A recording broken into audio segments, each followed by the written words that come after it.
Hi guys, and welcome to another video. Today I'll be showing you how to delete your ProtonMail account and your ProtonVPN account. So it's very easy. The first thing you'll need to do is log into your ProtonMail account, and you'll need to go over to the settings on the top right hand side here. Click settings, and then you'll want to scroll all the way down, and you'll want to press delete account. So the delete account window will then appear.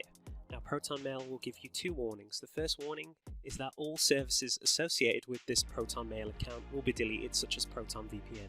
So what you'll need to do is confirm your email address.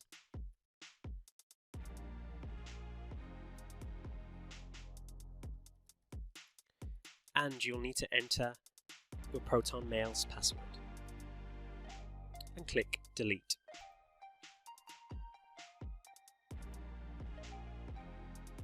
And there you go, your ProtonMail account and your ProtonVPN account has been completely deleted. If you have any questions, please leave it in the comment section below.